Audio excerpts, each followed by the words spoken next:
네, 여러분 오늘 우리가 함께 나누는 말씀은 아가서 2장 8절에서 14절의 말씀입니다. 아가서는 솔로몬과 술람미 여인의 사랑의 이야기죠. 그래서 우리가 사실 그렇게 많이 다루지 않는 말씀 중에 하나입니다. 솔로몬은 말하지 않아도 여러분들이 누구인지 잘 아시겠고, 술람미 여인에 대한 해석은 여러 가지로 아주 다양합니다. 어떤 사람들은 술람미 여인은 아마도 솔로몬 자기 자신을 대상화한 게 아니겠냐, 자기 자신을 여성으로 대상화해서 자신에 대한 그 사랑의 깊이를 말해준 거 아니겠냐, 이렇게 이야기도 하고, 또 어떤 사람은 술람미 여인은 지역을 나타내는 것으로서 그 특별한 어떤 지역에서 나온 여인과의 사랑의 이야기를 다룬 것이다, 또 그렇게 말하기도 합니다. 또 어떤 경우는 좀 더 이제 은유적으로, 비유적으로 이스라엘 백성들과 하나님과의 사랑의 이야기를 다룬 것이다. 그래서 그리스도인과 또 예수 그리스도와의 사랑의 이야기, 교회와 예수 그리스도의 사랑의 나눔에 대한 이야기다, 그렇게 해석을 하기도 합니다. 그 가운데에서도 특별히 오늘 여러분들이 함께 보신 말씀은 솔로몬이 술람미 여인을 처음 만나서 그 여인과 사랑을 시작하게 되는 장면의 이야기입니다. 그런데 그때 술람미 여인이 어디에 있었냐? 솔로몬이 술람미 여인을 만나서 사랑할 당시에 그 여인이 있었던 장소를 오늘 여러분들 주보를 보시면 1번의 첫 번째 항목이죠. 14절이 나와 있는데요. 술람미 여인이 어디에 있었는지에 대한 그 장소를 말해줍니다. 14절에 나와 있는데요. 14절의 말씀 한번 같이 읽어보실까요? 그 아래에 있습니다. 같이 읽겠습니다. 시작. 바위 틈 낭떠러지 은밀한 곳에 있는 나의 비둘기야, 내가 내 얼굴을 보게 하라. 내 소리를 듣게 하라. 내 소리는 부드럽고 내 얼굴은 아름답구나. 아멘. 이 말씀에 나와 있는 것처럼 술람미 여인이 있는 곳을 바위 틈 낭떠러지, 이렇게 표현해 주고 있습니다. 지금 아주 꼭꼭 숨겨져 있는 거예요.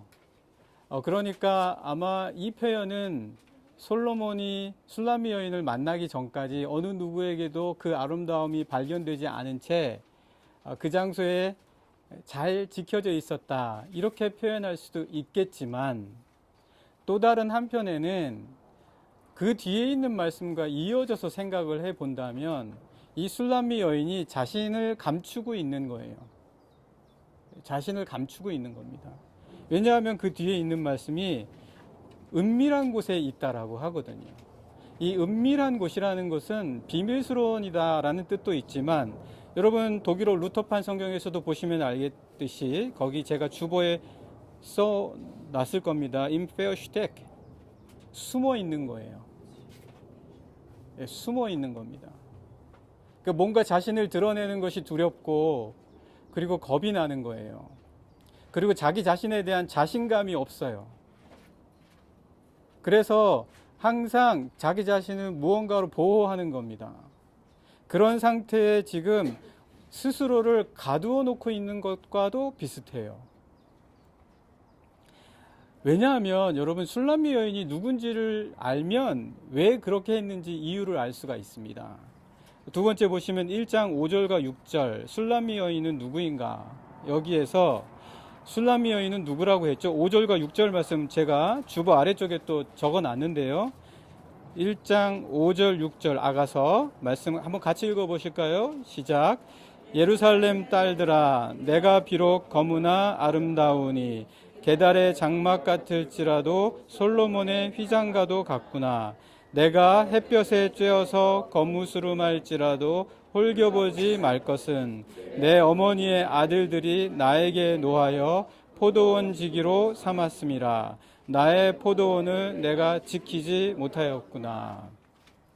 그러니까 여러분, 우리 동화에서 뭐 신데렐라라든지 뭐 이런 것처럼 집에서 구박을 받는 거죠. 집에서 구박을 받고 오빠들이 있는데도 불구하고 여자인 이 술람미 여인이 모든 일을 다 도맡아서 하는 거예요. 포도원 그 굳은 일을, 여러분 포도원 농사 지어보시면 1년 내내 일이 있어요. 농번기가 있지 않아요. 예, 겨울이라고 해서 쉬지 않습니다. 겨울에도 포도원을 가꿔야 돼요. 그러니까 1년 내내 이 술람미 여인이 포도원을 돌보느라고 얼굴이 거무스름한 거예요. 예, 원래 검기보다는 바깥에서 그가 겪어야 했던 모든 어려움들이 있는 거예요. 그러니까 술람미 여인은 내 인생은 그냥 이런 거다 라고 생각을 할 수도 있었겠죠. 그러니까 스스로가 자기 자신을 가두는 거예요. 그런 생각 속에 빠지는 거예요. 자, 여러분, 오늘 우리는 이 야외 예배라고 해서 바깥으로 나왔습니다. 새로운 세계로 왔어요. 하나님께서는 오늘 우리를 늘 새로운 곳으로 보내십니다. 자, 근데 그렇다면 과연 새로운 세계란 무엇입니까? 왜 술람미 여인은 은밀한 곳에 있다라고 표현될 정도로 자기 자신을 가두어야 했고, 그리고 그곳에서 두려움과 또 때로는 모든 자기에게 주어진 일들을 이거는 내가 해야 될 일이다 라고 생각하면서 살아가는 것이 전부인 것처럼 여겼을까요? 뭔가 새로운 것은 이 술람미 여인에게 어떻게 다가오는 것일 수 있을까요? 여러분, 새로운 세계라고 할 때 결코 새로운 세계는 장소가 아닙니다. 물론 우리가 새로운 곳으로 갈 수는 있어요. 그렇다고 해서 그 새로운 곳에 일주일만 있어 보십시오. 새롭습니까? 여러분, 새로운 곳을 한번 물건을 사보세요. 얼마나 오래 갑니까? 그 새로움이. 우유를 한번 개봉해 보세요. 그 우유의 신선함이 얼마나 갑니까? 그러면 새로운 맛이 떨어질 때마다 다 바꿔버리고 갈아치운다면 우리는 결혼하면 몇 년 있다가 갈아치워야 됩니까? 새로운 게 도대체 뭡니까? 어떻게 해야 우리가 새로운 것을 계속해서 느끼면서 살아갈 수 있겠습니까? 간혹 보면 날마다 새로운 분이 계세요. 하루하루 날마다 새로운 힘으로 살아가는 분들이 계십니다. 우리 그리스도인들은 그러한 힘으로 매일 하루하루를 살아가야 될 줄 믿습니다. 내가 여기에 1년 있든 2년 있든 3년 있든 10년을 있든 여러분들은 꼭 새로움을 지켜가시기를 바랍니다. 여러분의 사랑하는 사람들에게서 늘 새로운 것을 찾으시기를 바랍니다. 자, 그렇다면 새로운 것은 뭐냐? 오늘 8절과 9절 말씀을 한번 보시면은요. 8절, 9절 말씀 같이 한번 읽어보시겠습니다. 시작. 내 사랑하는 자의 목소리로구나. 보라, 그가 산에서 달리고 작은 산을 빨리 넘어오는구나. 내 사랑하는 자는 노루와도 같고 어린 사슴과도 같아서 우리 벽 뒤에 서서 창으로 들여다보며 창살 틈으로 엿보는구나. 이 말씀을 보면은요, 지금 이 술람미 여인은 그냥 이 포도원에 갇혀 있는 것 같아요. 왜냐하면 여기 말씀 보면 이 솔로몬이 산을 넘어와야지만 이 여인을 만날 수 있는 거예요. 산을 빨리 달려야지 되고 작은 산들을 몇 개나 넘어야지 돼요. 그래야지만 이 술람미 여인을 만날 수 있는 거예요. 누군가가 다가와 주지 않으면 술람미 여인을 만나지 못하는 거예요. 뿐만 아니라 술람미 여인을 보기 위해서 솔로몬은 벽 뒤에 가서, 벽이라는 것이 있다는 거예요. 뿐만 아니라 창과 창살 틈으로 본대요. 그러니까 어딘가에 지금 갇혀 있는 거예요. 그런데 이 여인에게 무슨 새로움이 있겠습니까? 그렇지만 지금 누군가가 다가온 거예요. 그리고 다가오느라고 그 어려운 산을 넘어간 거예요. 그리고 창살 사이로 들여다 보는 거예요. 이렇게 다가왔습니다. 그러자 이 여인은 새로움을 체험하게 되는 거예요. 그 안에 있었을 때 보지 못했던 새로운 목소리와 새로운 음성을 듣는 거예요. 여러분, 새로운 것은 다가오는 겁니다. 이게 무슨 말인지 약간 이해하기가 어려울 수는 있어요. 한번 물을 생각해 봅시다. 강을 생각해 봐요. 여러분, 우리 프랑크푸르트에 있는 강이 마인강이죠. 전 자꾸 그게 헷갈려요. 마인강이 헷갈리는데, 마인강의 물을 한번 보세요. 물은 항상 새롭습니다. 왜냐하면 흘러가니까요. 있던 물이 거기 고여 있지 않아요. 호수처럼요. 물은 늘 흘러가요. 그래서 항상 새로운 물이 다가오는 겁니다. 마치 솔로몬이 술람미 여인을 보기 위해서 작은 산을 넘고 뛰어서 벽 뒤에 다가서서 창살 틈 사이로 다가가서 본 것처럼 다가가는 것이다. 그러면 여전히 이 말이 강물처럼 흘러가는 것이다라고 해도 이해가 어렵다면, 하나만 더 말씀드린다면 새로움은 시간에서 찾으라는 거예요. 시간에서 찾아라. 그러면 그 장소에서 아무리 내가 하루 이틀 며칠을 거두어도, 며칠을 보냈어도 내가 만나는 시간은 항상 새로운 거예요. 왜냐하면 새로움은 옛것에 대한 반대만이 아니에요. 새로움은 옛것에 대한 반대만이 아니라 새로움은 아직 내가 경험하지 못한 게 새로운 거예요. 아직 내가 경험하지 못한 것. 그래서 어떤 일이 벌어질지 몰라요. 그게 새로운 거예요. 그래서 우리는 알 수가 없어요. 다른 말로 하면 그 새로움에는 어마어마한 가능성이 있다는 거예요. 그 가능성이 새로움이에요. 그 가능성을 우리가 만약 새로움으로 느끼지 못한 채 우리 장소나 상황 속에서 늘 예전과 똑같다라고 생각한다면 우리는 그 가능성을 살리지 못하는 것입니다.